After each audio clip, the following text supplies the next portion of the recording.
And now, Business in Blue Jeans Radio with your host, Susan Baroncini-Moe.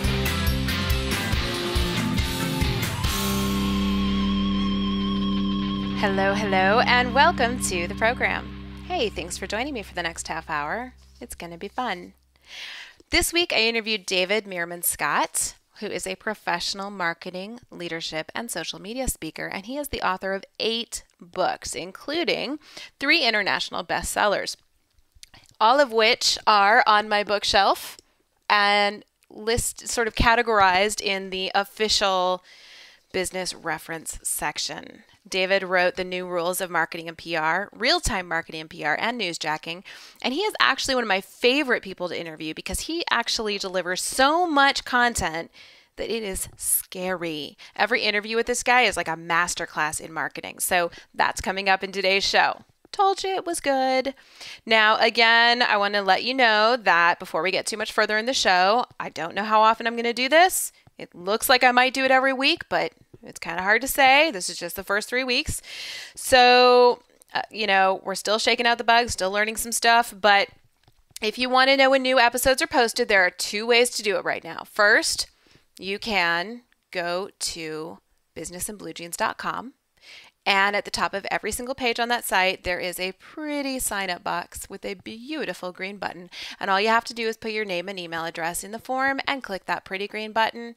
It's fun to click it. It's pretty and it's fun. And all you have to do is click it and you'll be subscribed to my email newsletter. And when you do that, you're going to get a free copy of one of my ebooks, which is a great ebook. I'm telling you, it's awesome. I've gotten great feedback on it. And you're also going to find out when I post new episodes of Business in Blue Jeans Radio, when I post in the blog, and you're also going to get special deals and notifications for new programs coming out of Business in Blue Jeans. However, if email's not your thing, even though I swear on all that is holy that I will not email you often, I usually don't email more than once a week, and that I won't share your email address, but if that's still not your thing, you can still subscribe to the radio RSS feed so that you just click on the subscribe button on the radio page. If you don't know where that page is, it's at businessinbluejeans.com. There's a picture of Business in Blue Jeans Radio. We have a little graphic there, and you just click on that. It's on the right side of the website, and it'll take you to the Business in Blue Jeans Radio page. And there will be a pretty graphic there that says subscribe. We're also working on a mobile app, which should be really exciting. I'll keep you posted. Once that's done, you'll be able to get Business in Blue Jeans Radio on your iPhone, your Android phone, your Kindle, your iPad, your whatever. It's exciting stuff and it's a lot of fun. I'm going to keep you informed, but until those things are available, subscribe to the email newsletter or to the RSS feed to make sure you don't miss any of these amazing shows. Now, let's get some news.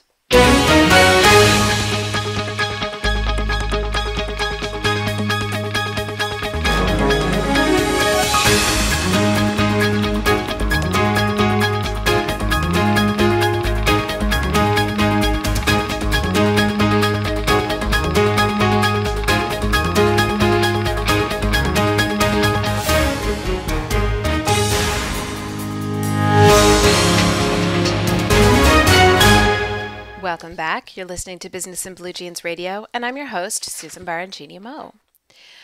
Portfolio.com started talking about taxes this week. Yes, we're getting close to tax time. My least favorite time of year. This article at Portfolio.com actually focused on solo entrepreneur taxes. And they had some really good suggestions, things like making sure you save in advance so you're not caught off guard. Hey, if you're not already saving in advance, right now you're probably being caught off guard. So let's not get caught off guard for next year. Start saving in advance for 2013. They also mentioned tracking your expenses, which as a business you should be doing anyway, and setting up a health savings account. Now, I'm not a financial advisor, obviously, but we've got an HSA and it's very cool. It's very helpful for saving money while you have to pay for things that your insurance doesn't cover. And it's very cool for, the things that if you have a high deductible. Anyway, if you haven't started thinking about that, if you haven't started thinking about your taxes, time to get cracking. Now, I discovered a very interesting website this week. It showed up in my Google Alerts. I have Google Alerts set up so that I can bring you the most fascinating news of the week. And I discovered a website called Planting Money Seeds. And they had a pretty interesting article about how home-based businesses can go green. They talked about where you can find e-waste recycling centers. And I think we're going to post that on the blog because I want you guys to know about this. You can recycle your obsolete or non-functioning electronics by taking them to these e-waste recycling centers. Now, Leo and I, when we have something that becomes obsolete or we buy something to replace it, if we have a computer, we make sure all of our personal and sensitive information is off of it, and then we take it to auction or we donate it. Now, for stuff that doesn't work, there are these e-waste recycling centers, and we're going to post something in the blog so that you guys can find where you can go to do that because there are components in your electronics that are kind of toxic and weird. The article also talked about vampire power, which sounds really spooky, but it's actually something I always forget about. And here's the thing. Did you know that all the wiring that connects to your electronic appliances draws energy whether the device is turned on or even connected? And phone chargers are a great example because they actually use as much power by themselves when your phone is not plugged into them as they do when they're actually charging your phone. So, like, I leave my phone charger plugged in all the time. I forget about this vampire power thing all the time. I leave my phone charger plugged in. It sits by my nightstand. At night, I plug my phone in, I charge overnight, and in the morning, I unplug my phone from the charger, leaving the charger plugged in, and go about my day. And here's the thing. All day long, my phone charger is drawing energy, and that's ridiculous. So I consider myself to be pretty green, and I still do this. It's just terrible. So this article recommended that you plug everything into a surge protector or a power strip, and then at the end of the day, you turn everything off, and then you unplug the power strip or the surge protector, and you save energy. So I'm going to make a statement here and now. I am really bad about this. I leave my computer on. I leave my laptop and my desktop on all night. I've just got the screensaver. It's on sleep, whatever. Like I said, I leave my phone charger plugged in. All right. I'm stating it here and now. I'll change my evil ways. I will become even more green than I already am. So you've heard it here. I'm going to unplug things. The article also talked about going paperless, which we did here at Business in Blue Jeans a year ago. We do as much electronically as possible. I'm actually also on the verge of getting one of those neat receipt things. You know, those things that scan your receipts. I've discovered that receipts are kind of like the biggest source of paper junk that I have, that and junk mail. We have a shredding truck that comes like every few months, and everything we're giving them is usually like receipts and junk mail. And so neat receipts might end up being one of the coolest things of the week in a subsequent episode if I buy one. Speaking of electronic receipts, by the way, Gap is now emailing you your receipts. So you don't even have to remember your receipt if you want to return something now, because they're going to keep it for you digitally and they'll email it to you. It's very cool. Okay, also in the news, small businesses are coping with rising gas prices. Have you seen gas prices lately? They're insane. And from what I've read, things are going to get a lot worse before they get better. So here's something interesting. This is kind of a side note, but gas prices are going crazy because of speculators and investors. There's a great book that I've been reading called Oil's Endless Bid, and it's by a guy named Dan Dicker. And I'm recommending it to you because it's pretty fascinating stuff, how this energy pricing thing works. And it wasn't until people started investing in energy like we do now that the volatility really started and the prices started going up and down. And it's interesting because you couldn't always invest in energy the way that you can now. And Dan's book is pretty fascinating. And I recommend it because if gas prices are impacting the way that you're thinking about who you're going to vote for in November, read this book. Honestly, I didn't know this, but the president can't really do much to change gas prices from what I'm reading. It's got nothing to do with him. So interesting stuff. The book is called Oil's Endless Bid. The author is Dan Dicker, and it's interesting. But back to the point, gas prices, as they rise, are really going to take a toll on small business owners. And it seems like it would be less significant for people who work from home. Obviously. I mean, even still, I work from home, and my travel costs when I go to speaking engagements or when I travel just purely for the fun of it, as you know I do, those travel costs are really rising quite a bit, and it's a real shame. And if you don't work from home, or your business is a service business that like involves driving to your customers' homes, or even if your business uses transportation to ship products or receive products, you're going to feel it. So I think across the board, we're all going to feel it. So it's a really good time to start planning ahead for that. The new Wells Fargo Gallup poll, we get one of these like every 2 weeks or something. It showed that 28% of business owners plan to increase their company's capital spending in the next 12 months. Yay! This was reported by USA Today, and they interpreted these results, and they said they think it's because business owners think it will be easier to get a loan in 2012. Well, yeah. Borrowing did increase in January. That's true. But folks, you can start a business without funding. You really don't need a loan. Obviously, there are some business models that do require a loan. Okay.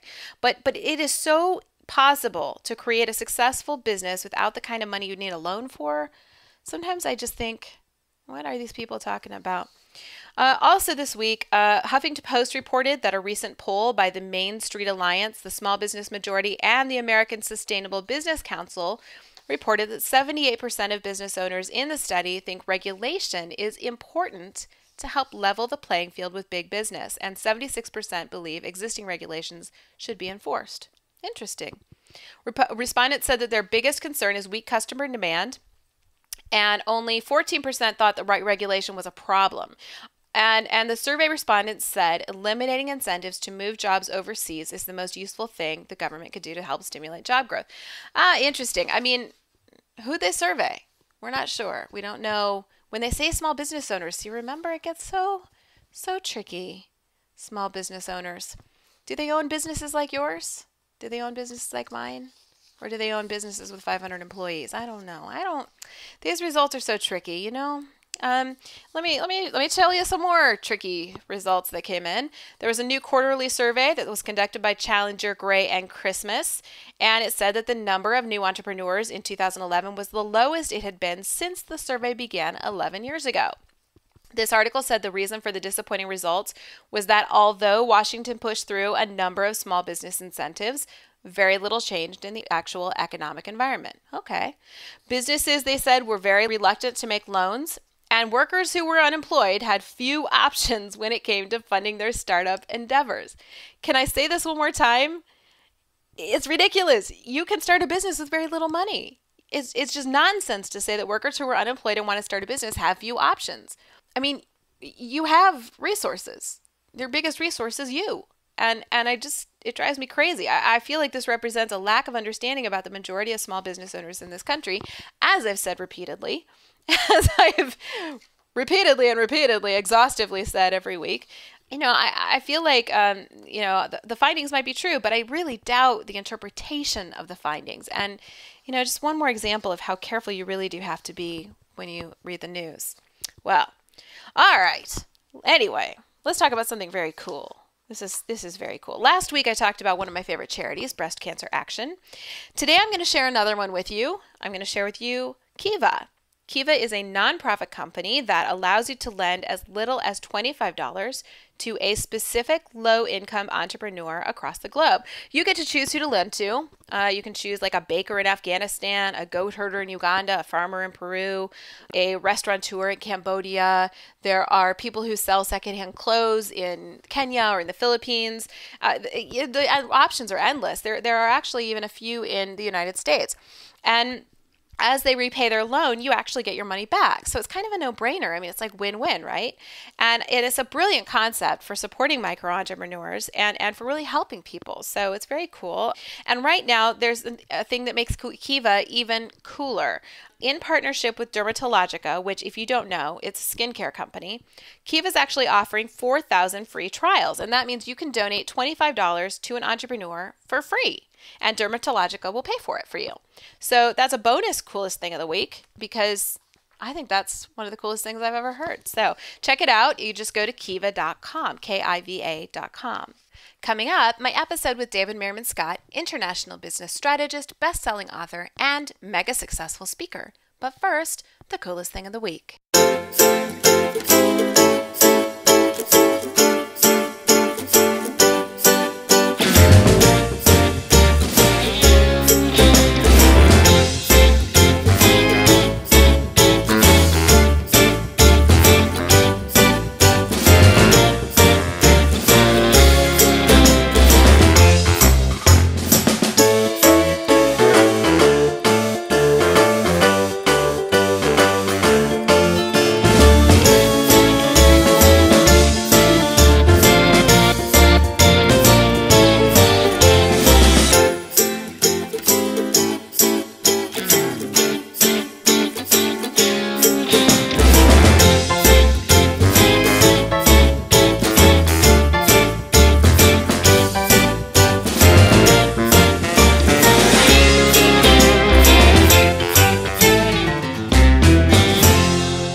Welcome back. You're listening to Business in Blue Jeans Radio, and I'm your host, Susan Baroncini-Moe.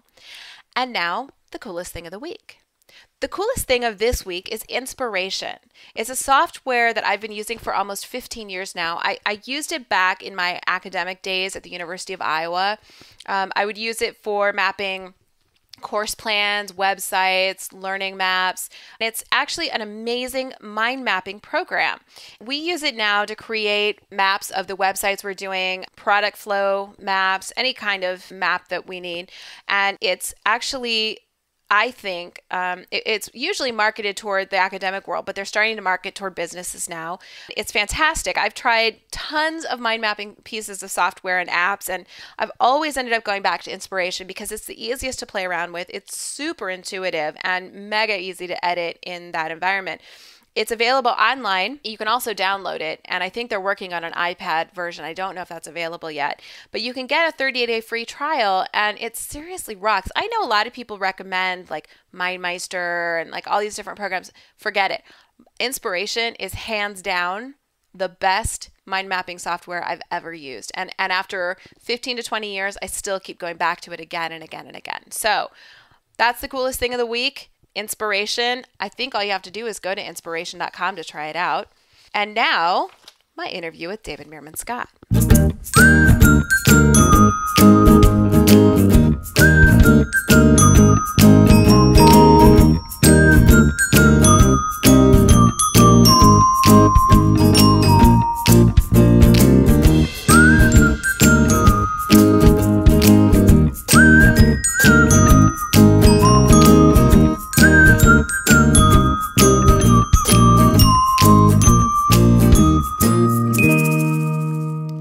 Welcome back. You're listening to Business in Blue Jeans Radio, and I'm your host, Susan Baroncini-Moe. This week, I interviewed David Meerman Scott.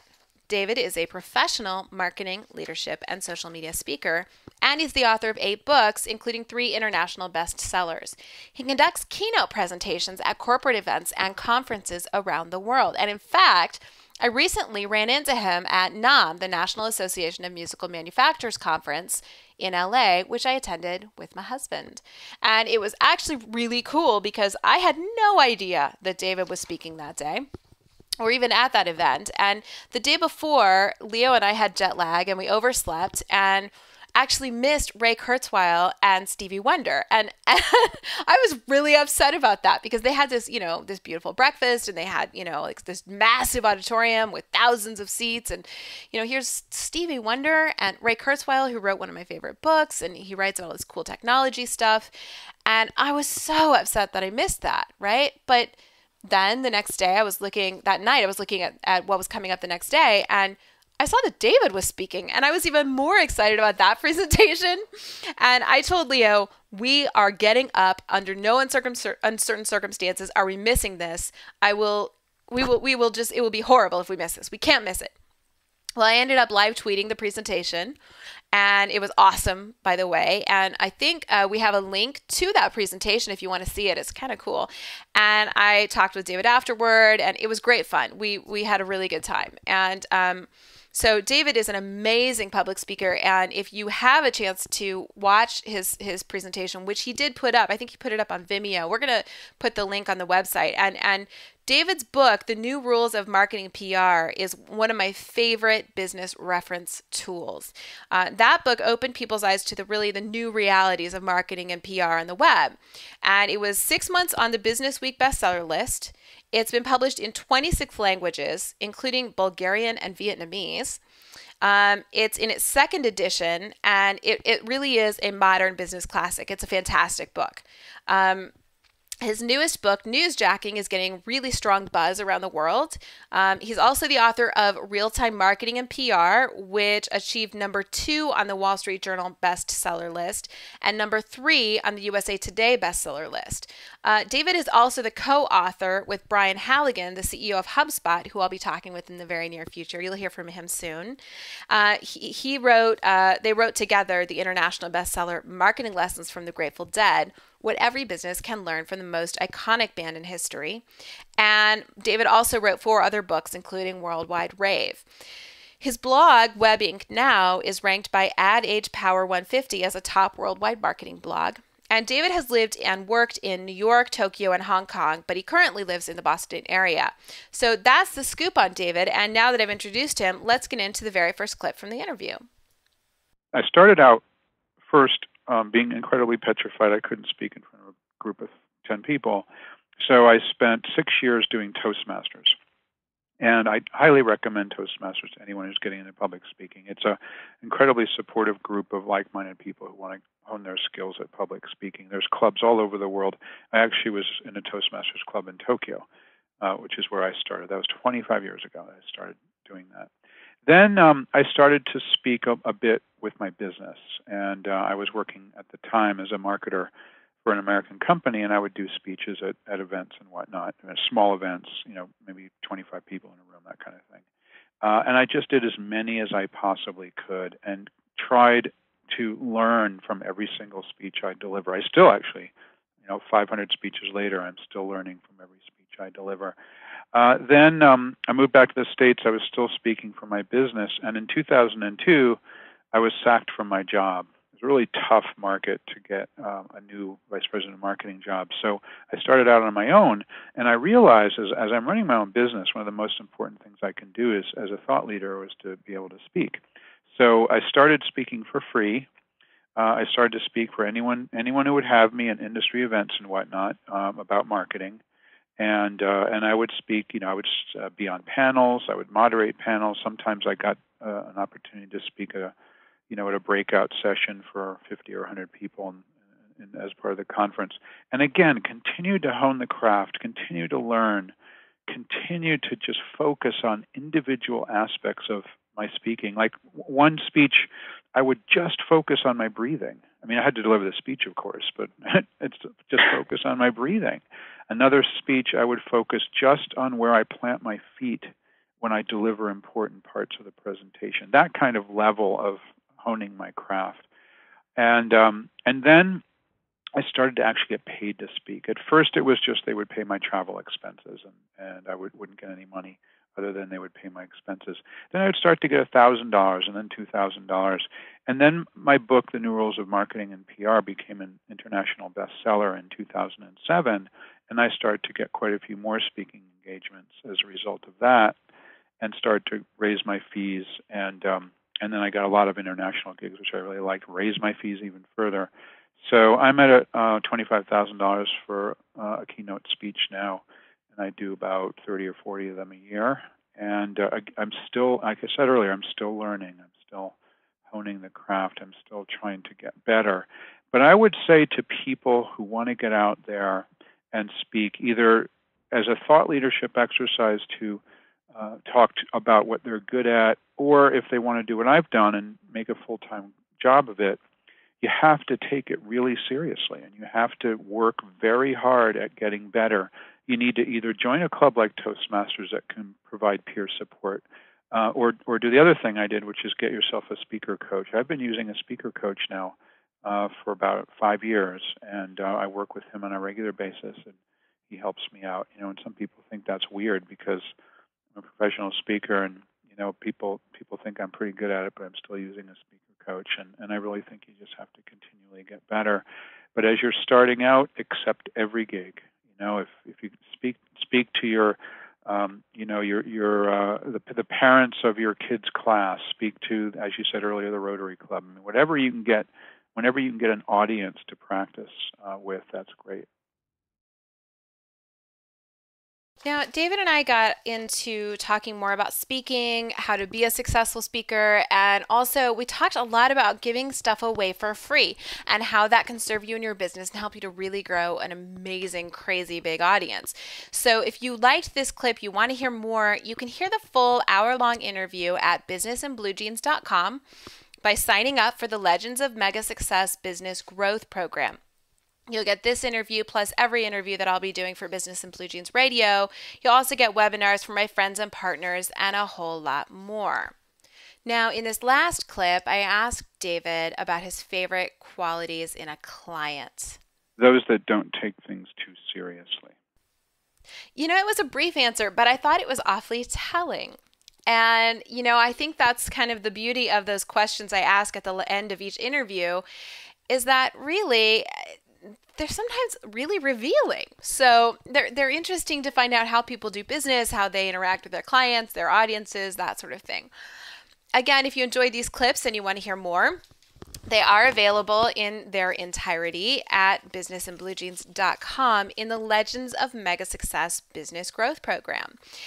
That's it for this episode of Business and Blue Jeans Radio. If you enjoyed this episode and you want to hear more, you can subscribe to my email newsletter to receive notifications whenever I post new episodes or blog posts, and to get special deals and notifications for new programs. Just use the sign-up form at the top of every page on the website at businessandbluejeans.com, or subscribe to the RSS feed for the show. You can also find the Business in Blue Jeans community on Facebook at Biz in Blue Jeans and tweet me at Sue B. Moe. Thanks again for listening, and I'll see you next time.